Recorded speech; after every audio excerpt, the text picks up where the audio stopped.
Sorry ya. Kita mulai aja ya. Assalamualaikum warahmatullahi wabarakatuh. Selamat siang semuanya. Waalaikumsalam Sorry. warahmatullahi wabarakatuh. Ya, sorry nih agak telat. Masih ngurusin jurnal dari pagi. Lupa mulu. Oke. Hari ini sebenarnya apa ya? Materi kita udah habis kan sebenarnya. Materi inti gitu. Materi inti udah habis. Em, apa dari RUP udah, UML udah semua, use case, skenario, activity, sequence, sama kelas sudah semua. Jadi mungkin untuk hari ini saya tuh cuma pengen mereview sedikit gitu, mereview tentang apa yang sudah dipelajari. Ataupun mungkin saya mau apa ya, nanya ke kalian minggu depan ya, kita ngomongin minggu depan dulu. Minggu depan itu saya nggak tahu apakah liburnya mulai kapan, saya nggak tahu nih. Nah, jadi minggu depan mungkin kita nggak akan ada perkuliahan tatap muka. Jadi biasanya tuh saya nggak tahu kondisi kalian sekarang apakah udah di rumah ataupun masih di kawasan Indralaya ataupun Palembang. Ada mungkin ada yang mau mudik segala macam gitu. Saya nggak tahu. Jadi minggu depan saya memang spare waktu untuk ya hanya latihan aja gitu, hanya latihan sekedar ataupun memberikan kalian waktu untuk forum tanya jawab aja, karena memang latihan kita kan sudah lumayan banyak banget ya latihannya.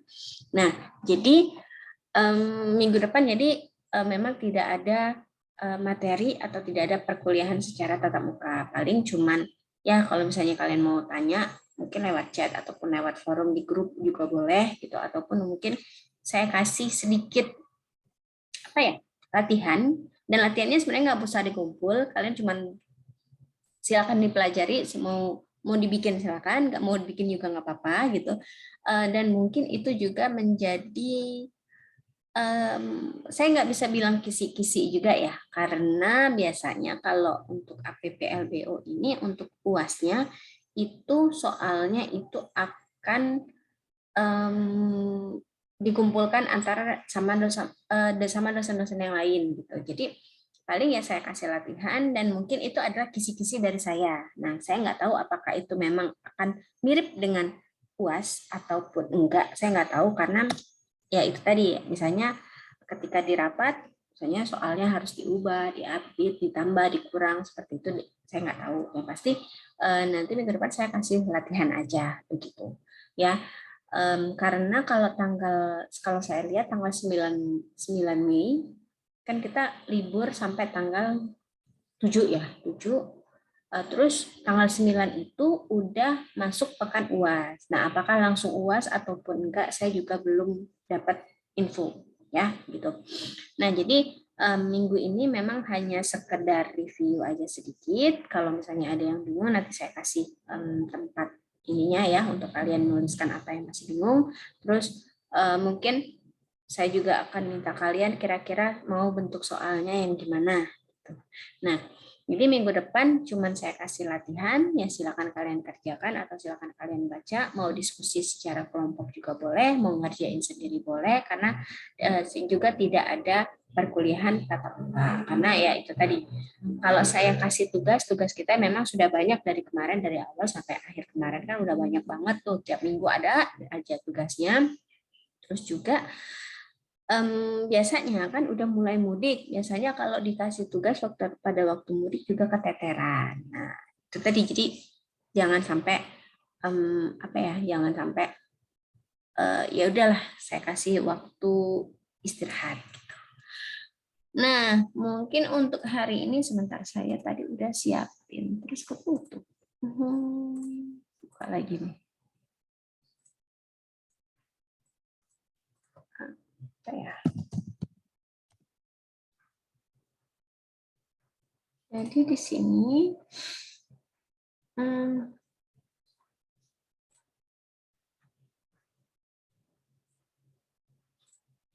ya, aduh.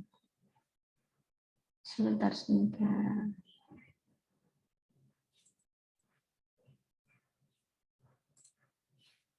Hmm.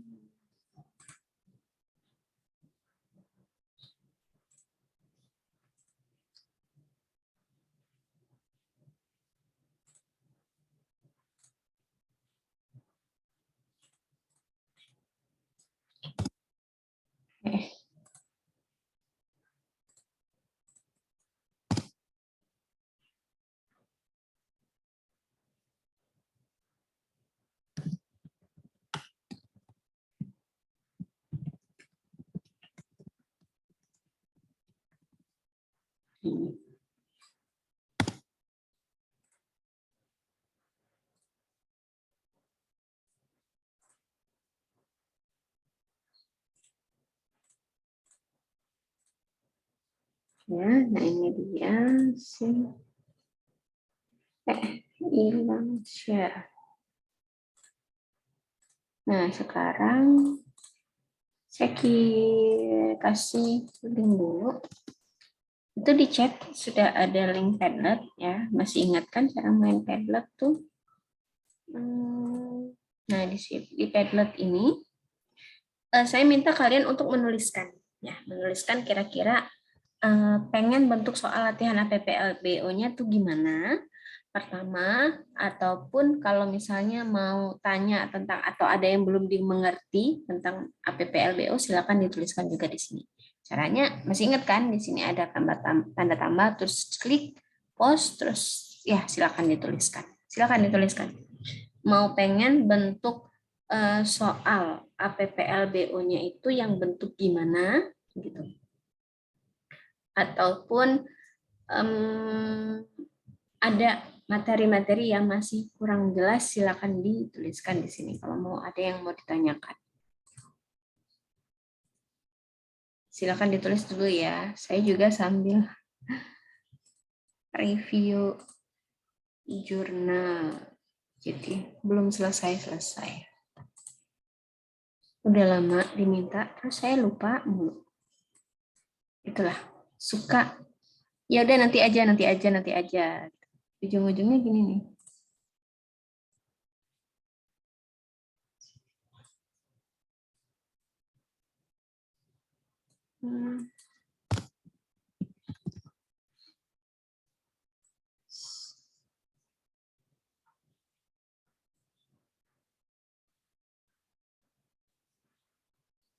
Silakan tulis dulu ya.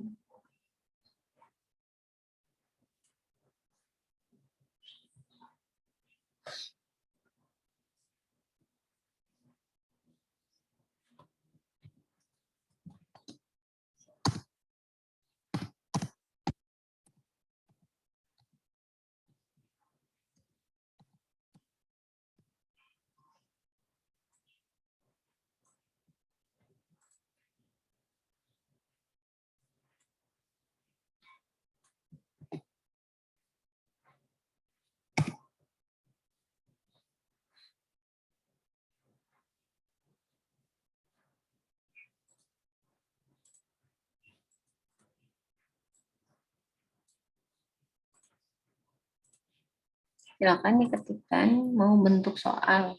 Pengennya bentuk soal yang gimana sih yang kalian pengen. Terus kalau misalnya ada yang mau ditanya-tanya tentang Bu masih kurang ngerti tentang ini, boleh silakan. Sambil ini ya, saya balik lagi nih. Sambil nunggu, belum ada yang nulis juga. Ini contoh yang tidak baik. Jadi udah mepet, baru kerja. Contoh yang kurang baik.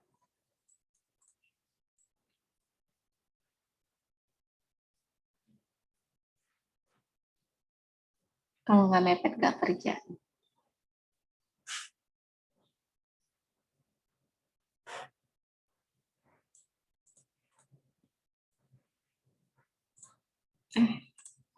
Kertasnya. Pilihan ganda. Aduh, pilihan ganda. Aduh, gimana ya kalau pilihan ganda kayaknya nggak mungkin deh, tapi nggak tahu ya. Nggak tahu nih. Tapi nggak tahu ya saya apakah nanti ada pilihan ganda atau gimana. Nggak tahu. Ya tergantung sama dosennya kan. Matching kelas dengan desain skenario mirip dengan latihan yang sudah dikerjakan. Oke, ya. Paling ya saya coba semirip mungkin ya, mudah-mudahan ya. Paling ya saya ubah-ubah dikit lah. Matching kelas dengan desain skenario. Maksudnya gimana matching kelas dengan desain skenario? Satu contoh kasus kecil, isian singkat. Satu contoh kasus kecil. Oh, ini untuk latihannya mungkin ya. Kalau untuk UASnya ini yang isian singkat, pilihan ganda. Kalaupun ada pilihan ganda, saya yakin pasti akan ada esainya. Karena APPLB kan BO kan begitu ya, kita harus dari kasus gitu biasanya gitu, dari kasus terus apa ya, disuruh bikin use case segala macam gitu. Atau mungkin kalian bisa state, boleh di state misalnya Bu pengennya kasus yang seperti ini aja deh kira-kira gitu, boleh nggak apa-apa. Siapa tahu bisa saya, oh ya begini ya saya modif gitu kan, nggak apa-apa. Matching kelas dengan desain skenario. Maksudnya gimana nih? Kelas sama skenario-nya sama atau gimana? Maksudnya gimana?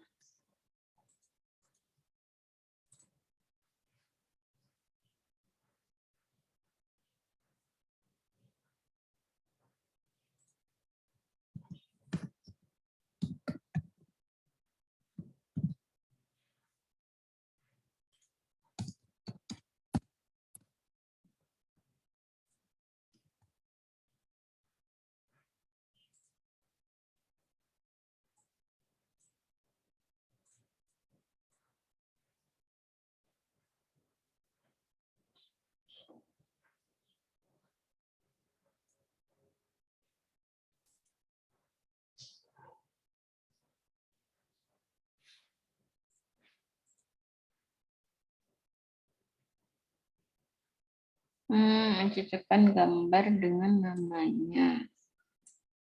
Oh, nyocokin dua kasus gitu ya. Gambar dengan namanya. Oke. Jadi namanya apa gitu ya.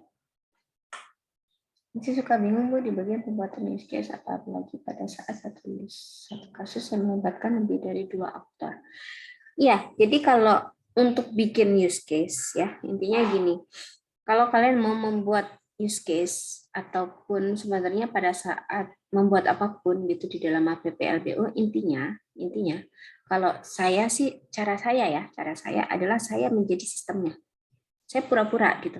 Kalau saya menjadi misalnya kalau ini ngomongnya 2 aktor ya, 2 aktor. Kalau misalnya saya aktor.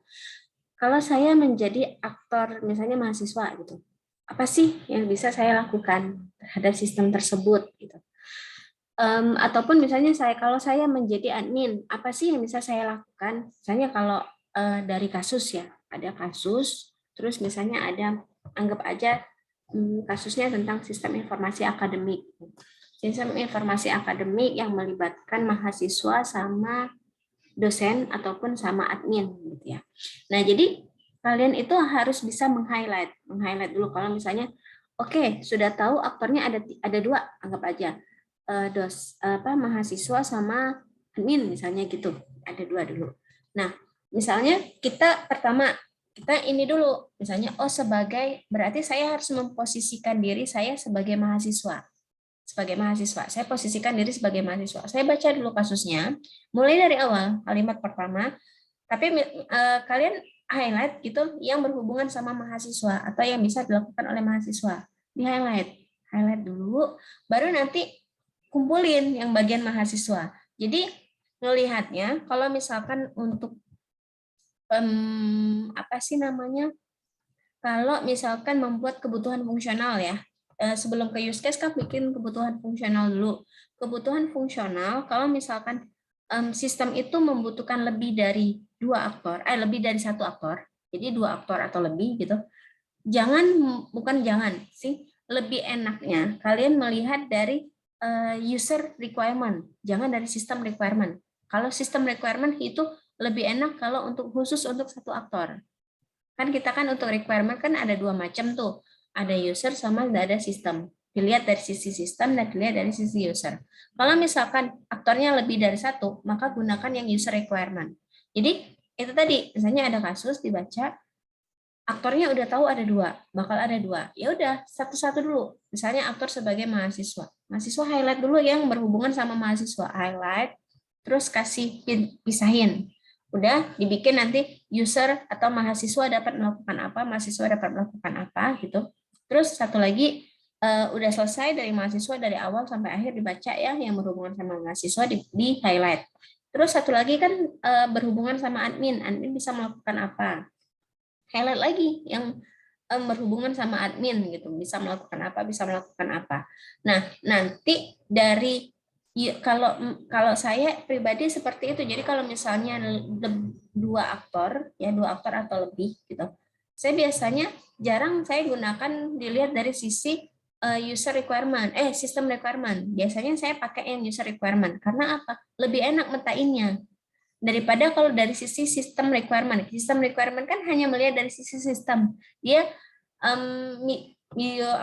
sistem dapat menerima username dan password dari admin dan mahasiswa, kan bingung kan aktornya mau yang mana, karena nanti ada mahasiswa misalnya tidak bisa mengupdate admin bisa mengupdate nilai misalnya, mahasiswa kan nggak bisa mengupdate. Nah, jadi bingung. Jadi kalau saya lebih suka yang saya pisahin, kalau yang dua aktor atau lebih itu saya pakai yang user requirement. Jadi dua.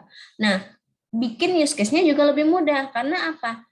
Sebelum bikin use case-nya, kalian harus lihat dulu. Misalnya udah dapat list tadi yang dari sisi sisi mahasiswa, udah dapat list dari sisi admin, yang mana yang sama gitu. Biasanya kadang ada beberapa yang fungsionalnya bisa sama, misalnya sama-sama bisa login, ya sama kan? Ya udah, berarti untuk bikin use case-nya satu aja loginnya. Kalian centang yang mana dari mahasiswa, dari admin, kalian centang login sudah gitu. Sudah berarti bikin satu use case login. Login tinggal tarik garis dua, satu untuk admin, satu untuk satu untuk admin, satu untuk mahasiswa begitu. Bikin use case-nya seperti itu lebih gampang menurut saya. Terus misalnya kalau yang mahasiswa bisa mengupdate data diri gitu ya, atau biodata mahasiswa, sedangkan admin kan nggak bisa ngupdate-nya, dia hanya bisa melihat. Berarti kan beda tuh,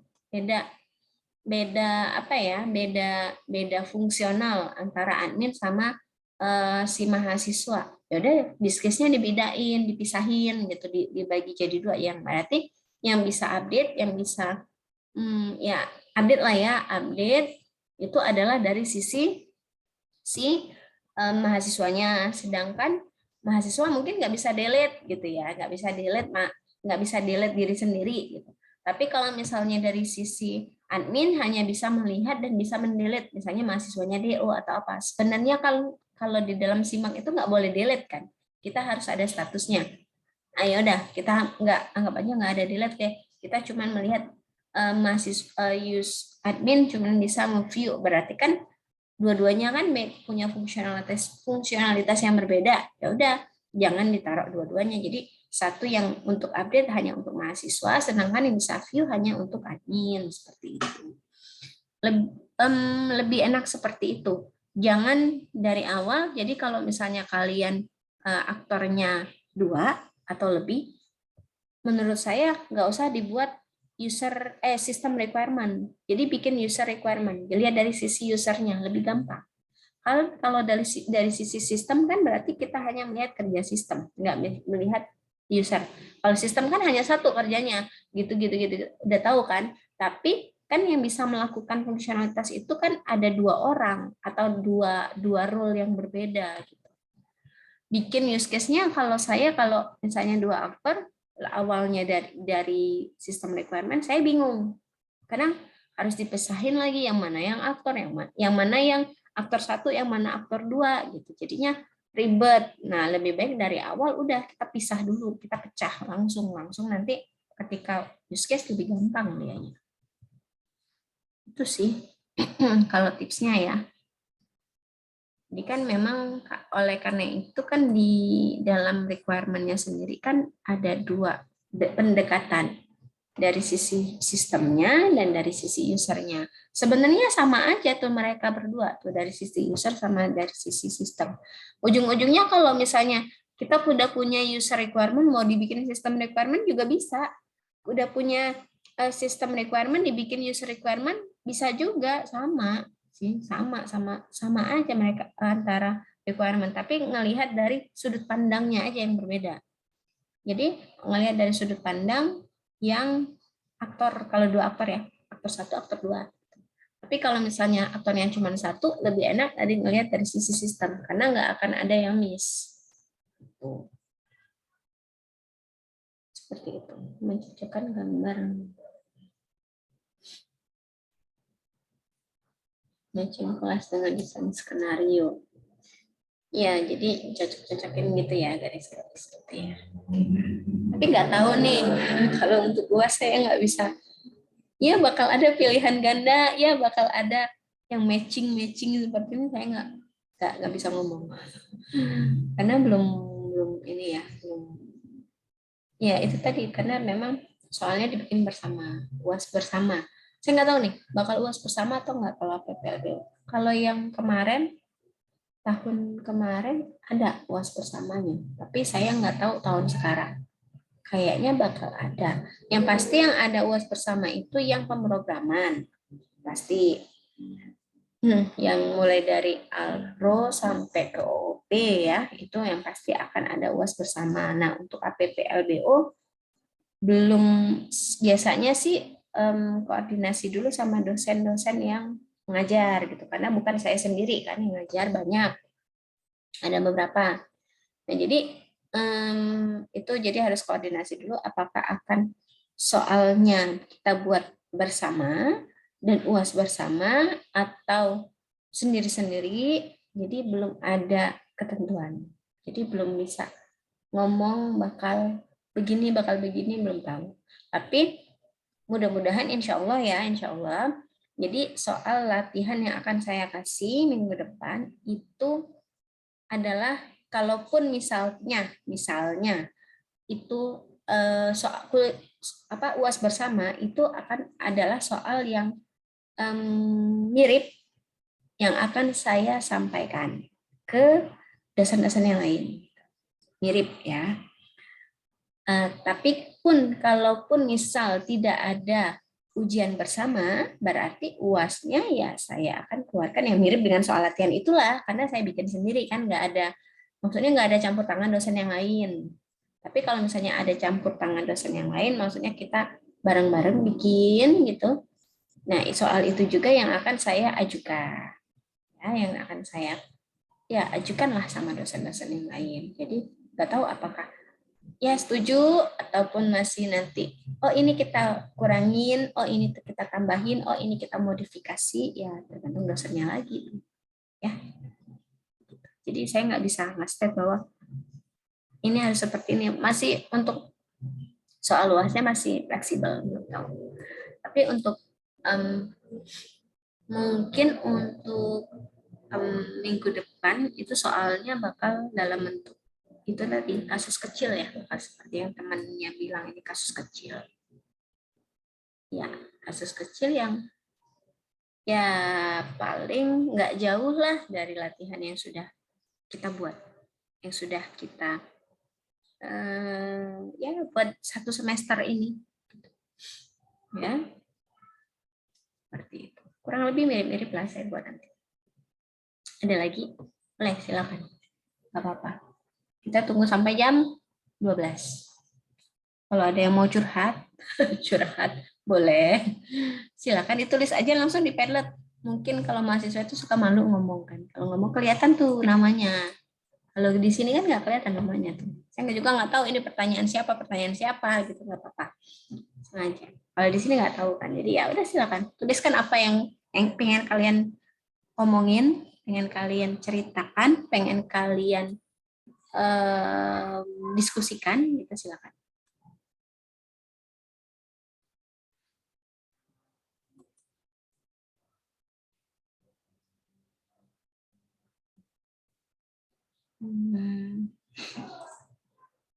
Sambil nunggu ya, saya balik lagi ya. Saya sambil ngedit beneran nih. Udah mepet banget. Bu, izin bertanya, Bu. Boleh. Berarti untuk UAS itu kemungkinan setelah Lebaran ya, Bu ya? Iya, kemungkinan setelah Lebaran. Kalau saya lihat di kalender akademik itu, pekan UAS itu tanggal 9. Mulainya ya, sebentar. Saya lihat dulu lagi. Aduh.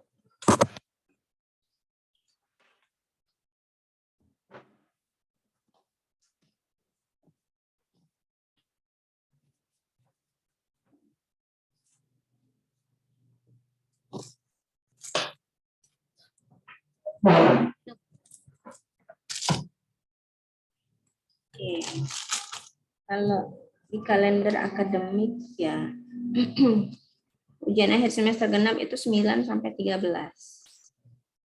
Pengentrian nilai dan penyerahan nilai semester genap itu 10 sampai 20. Remedial itu 17 sampai 20. Penerbitan KHS itu 25 sampai 29. Nggak tahu nih. Ini berdasarkan kalender akademik ya. Yang saya sengaja minta kalender yang ada kalender akademiknya. Jadi tahu gitu. Jadi ya kemungkinan UASnya setelah Lebaran dan nggak tahu apakah mundur atau gimana ceritanya belum tahu. Kurang lebih seperti itu.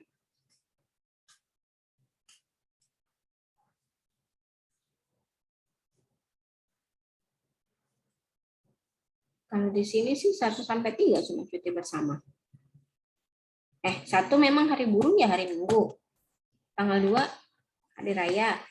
Tanggal 3 cuti bersama. Udah habis. Cuma 2 hari. Rabu, Kamis, Jumat sebenarnya masuk. Tapi biasanya jarang ya. Nggak tahu deh. Yang pasti kita lihat jadwal UASnya aja lah. Tanggal 9 sampai 13. Anggap aja lah 9 sampai 20 karena ada perbaikan itu di remedial ya sampai tanggal 20. Mungkin ya di akhir-akhir jarang lah ada UAS. Memang minggu-minggu awal padahal di akhir pesan sudah mulai ngedit nilai, bukan ngedit nilai, apa sih? Input nilai ya, ngentri nilai.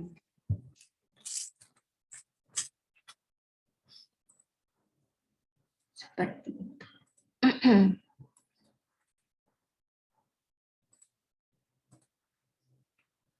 Ada contoh tugas akhir terkait APPLBO.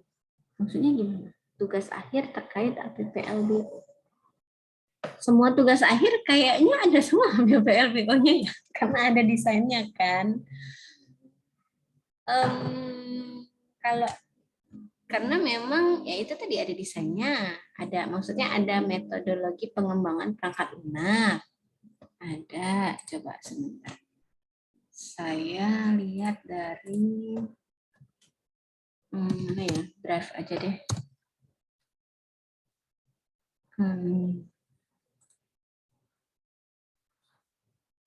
Maksudnya gimana? Mau minta dicontohin gitu? Bimbingan tugas akhir. Kalau bimbingan saya, ini ada daftarnya. Bukan daftarnya sih. Punya mereka tuh ada di sini semua. Jadi yang revisi segala macam. Saya itu, mereka disuruh ngisi kan, terus disuruh bimbingan.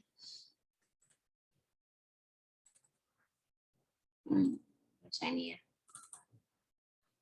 Hitungan manual. Siapa nih? Nggak ada lagi babnya kan. Bingung nanti TA1. Biasanya kan TA pakai APPLBO itu TA2.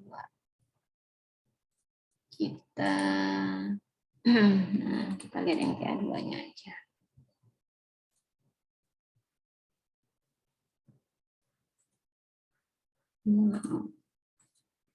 Kebatan.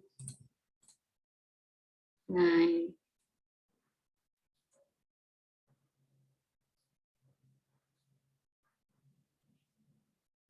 Mana ya? Ambil contoh aja ya, yang terakhir. Ini perhitungan manual nih.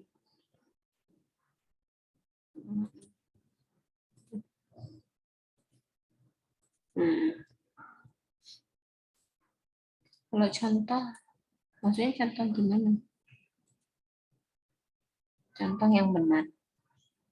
Ya karena memang TA itu kan di bagian bab 4 kan semuanya PPLBO. Mulai dari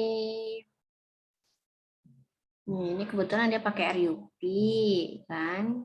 Kadang ada yang tidak pakai RUP, saya download aja biar jelas tulisannya itu gak jelas. Dengan dokumen Karena nggak jelas tulisannya, malas.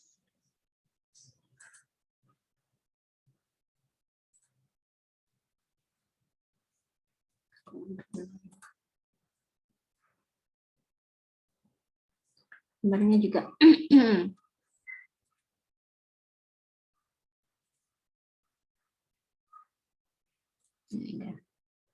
Jadi di bab 4 itu kan penuh dengan PPABO kalau di TA kan.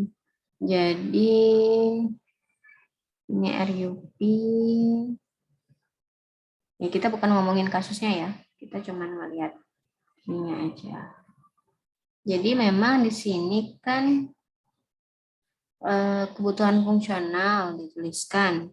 Tapi biasanya sih kalau misalkan hanya yang sistem, kalau saya lihat sepemantauan saya sampai sekarang gitu, kalau untuk TA mahasiswa itu, kalau misalnya dia cuman bukan berbasis, jarang juga sih yang berbasis banyak aktor, ada yang banyak aktor, maksudnya, tapi jarang juga yang 3 aktor, itu biasanya paling banter tuh 2 aktor, karena apa, dia butuh admin misalnya seperti itu. Nah tapi kalau misalnya hanya sistemnya yang bukan stand alone sih, jadinya yang hanya 1 orang yang pakai, ya biasanya banyak kan pakai yang kebutuhan fungsional dari sisi sistemnya semua aja. Kadang ada kalau misalnya yang dua aktor gitu, saya suruh pakai dari sisi usernya. Tapi kalau misalnya yang cuman seperti ini, ya saya minta dari sisi sistemnya aja kan, dia bisa ngapain. Nah kalau saya triknya, kadang saya triknya gini, kalau untuk sudah TA biasanya mahasiswa itu kan mau bimbingan bab 4 kalau codingnya udah beres, atau setidaknya udah kebayang nih kodenya gimana gitu, atau udah kebayang sistemnya bakal gimana.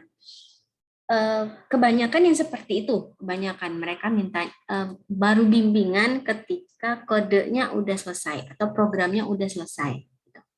Nah, itu boleh, tapi ada juga beberapa bukan akhir-akhir ini sih. Ya, tahun-tahun ini ada juga mahasiswa yang kalau ngadep saya ya, ke saya, maksudnya bimbingan ke saya, ada yang Bu, saya programnya belum nih, tapi saya udah mau pengen bikin, tapi programnya masih bingung, masih ngambang-ngambang, maksudnya masih bingung gimana. Paling saya suruh, maksudnya bukan programnya, metodenya ya, metode. Kan kita pakai metode macam-macam, kalau ini kan pakai naive Bayes dan lain-lain. Nah, jadi paling saya minta dia sudah tahu bentukannya itu gimana dulu, karena kita memang seperti yang saya minta kalian kemarin kan, yang kasus kita kemarin, bahwa kalian kan belum lihat bentuknya kan, terus saya minta bikin kebutuhan fungsional, tapi berdasarkan kasus yang sudah kalian buat, kasus yang saya kasih, ataupun berdasarkan TA, kalian kan pasti udah kebayang tuh, oh berarti nanti sistem saya tuh kira-kira tuh bakal melakukan ini, tapi walaupun kalian nggak tahu isinya melakukan apa, terus minimal kan kalian tahu, oh inputnya bakal begini, terus diproses, terus ada keluarnya tuh bakal begini. Pengennya saya sudah tahu gitu. Pengennya udah tahu.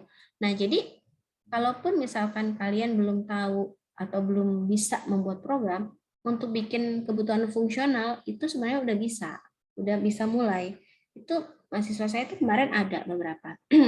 Bu, saya belum bisa mulai ya kaitannya gitu. Bukan belum bisa mulai, tapi kayaknya saya belum bikin program. Intinya dia belum bikin program, tapi udah mau jalan, udah mau mulai TA2 lah istilahnya. Udah mulai skripsi. Ya udah saya bilang jalankan aja, udah bikin aja dulu bab 4. Kalau misalnya yang masih bingung kosongin. Ya, dia udah bikin kan, kalau di sini kan sebenarnya belum butuh program kan. Terus kebutuhan fungsional juga belum butuh program sebenarnya. Dia udah bisa, tapi saya minta kira-kira kamu udah kebayang belum bentuknya gimana? Udah, kira-kira gini aja, mulai dari interface-nya aja. Kira-kira bentuk tampilannya tuh bagaimana sih? Minimal itu. Nah, jadi berdasarkan, kalau misalnya seperti itu, berdasarkan interface yang sudah kalian buat atau sudah kalian rancang, kalian kan udah bisa menerka tuh, fungsionalnya bakal apa. Nah, kalau saya ngelihatnya, cuman berdasarkan, kalau mau gampang ya, mau gampangnya berdasarkan buttonnya aja, tombol. Jadi, satu tombol itu biasanya jadi satu fungsional, biasanya. Misalnya, kecuali nanti kalau dalam tombol itu ada proses lain yang banyak, itu bisa dipecah. Tapi biasanya satu tombol itu akan menjadi satu fungsional. Kalau kita kan berdasarkan tombol ya, beda sama kalau sensor segala macam kita ke sana. Tapi klik sesuatu baru lakukan proses apa. Nah, satu tombol itu biasanya akan jadi satu fungsional. Gampangnya gitu. Jadi ya udah, tombol apa yang ada di tampilan itu kira-kira, ya udah itu yang udah kalian kebayang. Oh, berarti kan ada tombol ini, ada tombol ini, ada tombol ini, tombol ini, tombol ini. Ya udah, berarti kan itu kan inputan. Tombol itu kan kalau kita kan sebagai trigger. Kalau tombol itu diklik, maka lakukan proses kan. Berarti ketika diklik tombol itu pasti ada prosesnya. Proses apa? Ya nggak tahu. Tergantung dari, misalnya kalian mau buat login, tombol login berarti dia proses login kan di dalamnya. Kalau ini kan tombol insert atau insert data gitu, berarti ada proses insert data di dalamnya gitu. Atau tombol klasifikasi, berarti kan ada proses klasifikasi di dalamnya, berarti dia ada prosesnya. Itu kan sudah menjadi sebuah use case. Nah, berarti ada outputnya nanti kan. Kalau insert itu kan berarti dia berhasil. Kalau misalnya klik klasifikasi, dia kan akan ada sesuatu yang dikeluarkan atau ada outputnya seperti itu. Kalau saya biasanya ngelihatnya dari tombol itu aja. Jadi gampangnya sudah baca kasus atau sudah tahu TA-nya, terus ya udah bayangin bentuknya bakal gimana, interface-nya bakal gimana. Saya pada saat S1 juga gitu. Jadi saya bayangin dulu interface atau antar muka yang mau saya bentuk dari TA saya itu gimana. Dari situ baru saya bisa dapat fungsionalnya. Dan menurut saya sampai sekarang itu lebih mudah daripada saya harus menghayal, daripada saya harus ngebaca berulang-ulang. Saya lebih enak ngegambar ya, ngegambar interface-nya atau mock-up-nya gimana. Udah berdasarkan situ baru saya dapat fungsionalnya seperti itu.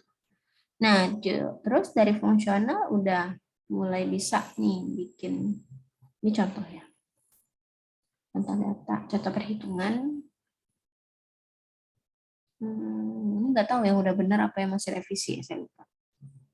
Udah jadi dilihat dari fungsional itu berapa fungsional kan bisa menjadi ini use case. Jadi ngelihatnya di sini kan ada memuat data klasifikasi stadium penyakit jantung.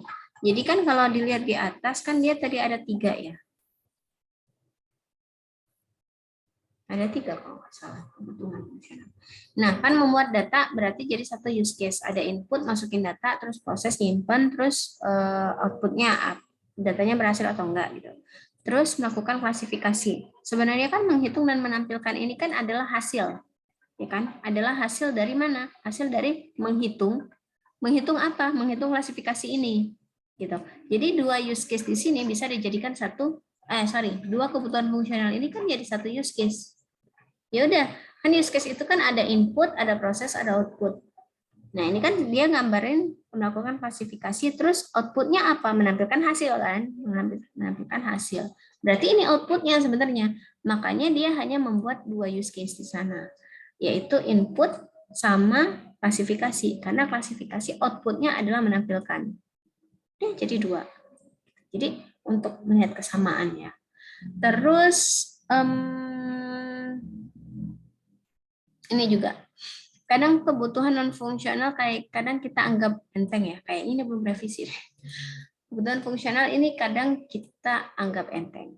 Anggap entengnya kenapa? Karena di sini kan ditulis, banyak sekali mahasiswa nulis begini, memiliki antarmuka yang sederhana sehingga mudah dipahami oleh pengguna. Yakin kamu mereka paham? Sederhana menurut kamu belum tentu sederhana menurut saya, gitu. Sederhana menurut saya belum tentu menurut kalian itu sederhana, gitu.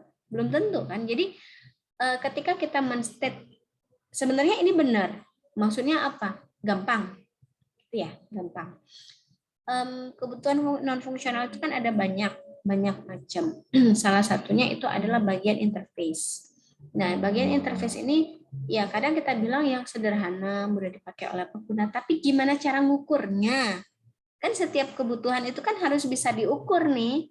Bukannya sederhana. Kalau kita sebar kuesioner satu apa namanya? Misalnya ini Google Doc ini ya, Google dokumen ini kita sebar kuesioner, menurut saya mungkin nggak sederhana nih, banyak ribet, banyak banget, saya nggak ngerti.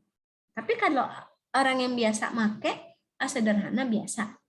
Tapi kalau orang yang baru pertama kali pakai, nggak ngerti, jadinya nggak sederhana kan. Tapi menurut kita itu sederhana, jadi kita nggak bisa ngukurnya. Nah, jadi bagaimana sih cara untuk kebutuhan non fungsional ini? Caranya jangan dibikin sederhana. Maksudnya jangan bikin tulisan sederhana seperti ini ya, antar muka yang sederhana, karena kita nggak bisa ngukurnya. Caranya adalah apa? Sebenarnya ini kan yang sederhana itu, maksud sederhana di sini adalah ketika misalnya saya menginputkan sesuatu yang salah atau bukan sesuai keinginan dia. Misalnya, kalau saya masukin tanggal lahir, saya akan harus masukin angka. Ya, saya harus masukin angka, bukan masukkan huruf. Misalnya, ya, jadi ketika kita masukkan huruf, dia harusnya kan dari sistem ngasih tahu bahwa inputan kita itu salah. Nah, sederhananya tuh di situ. Jadi dia itu memberikan apa ya, feedback gitu. Ada feedback atau ada pesan kesalahan kalau inputannya tidak sesuai atau sesuatu yang diinputkan itu tidak sesuai. Nah, itu sederhananya tuh di situ, bukan kalau kita ngomongin tampilan ini sederhana, warnanya menarik. Warna putih belum tentu menarik menurut saya maunya warna hitam.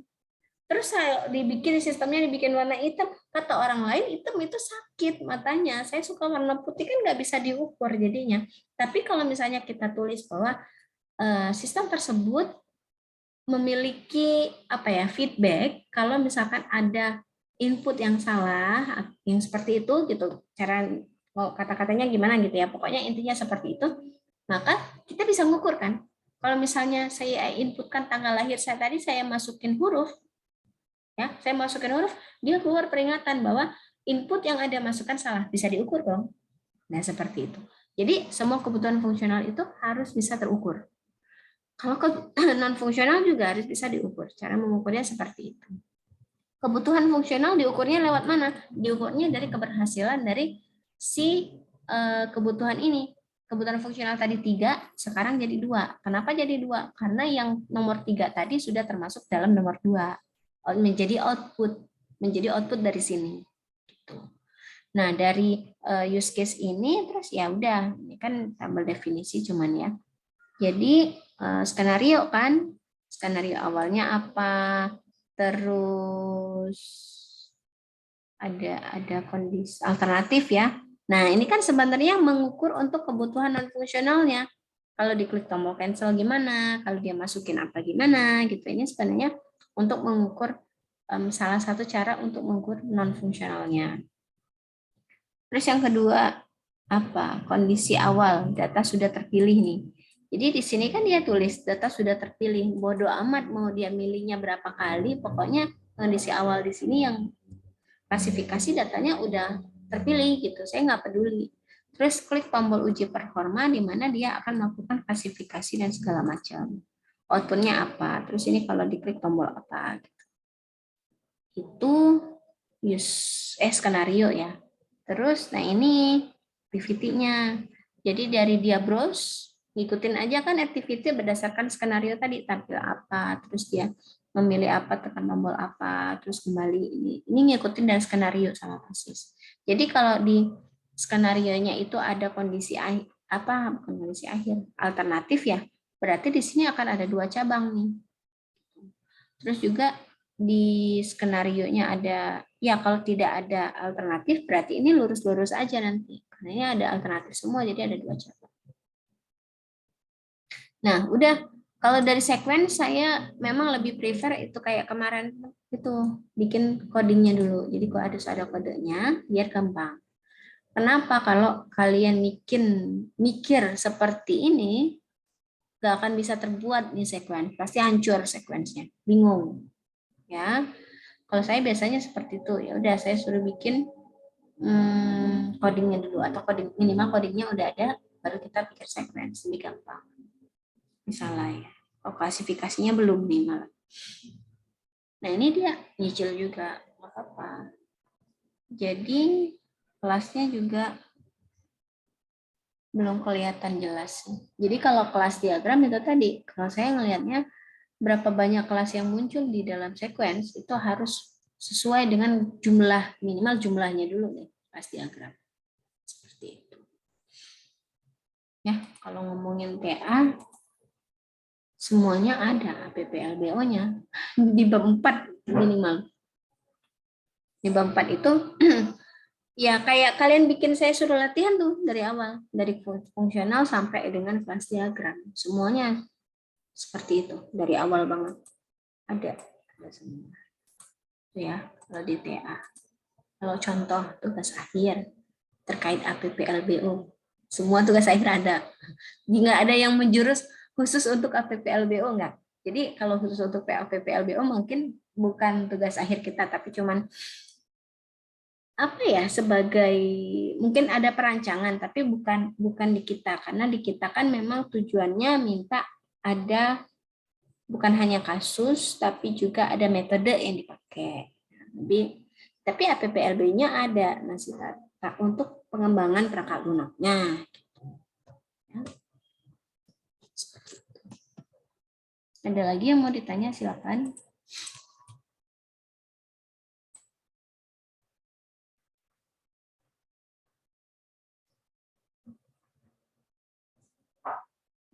Cukup.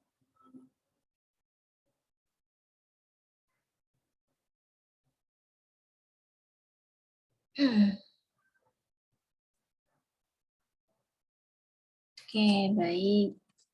Kalau belum ada yang ditanya lagi, mungkin untuk hari ini cukup sampai sini dulu ya. Terima kasih atas partisipasinya. Saya tutup dulu. Terima kasih atas partisipasi dan kerjasamanya. Saya juga mohon maaf nih, siapa tahu nih nanti kan kita ketemu lagi udah Lebaran kan. Jadi saya mohon maaf kalau ada salah-salah kata ataupun salah ucap, salah perbuatan gitu ya. Saya mohon maaf. Terima kasih untuk hari ini dan saya tutup perkuliahan kita. Wassalamualaikum warahmatullahi wabarakatuh. Waalaikumsalam Waalaikumsalam warahmatullahi wabarakatuh.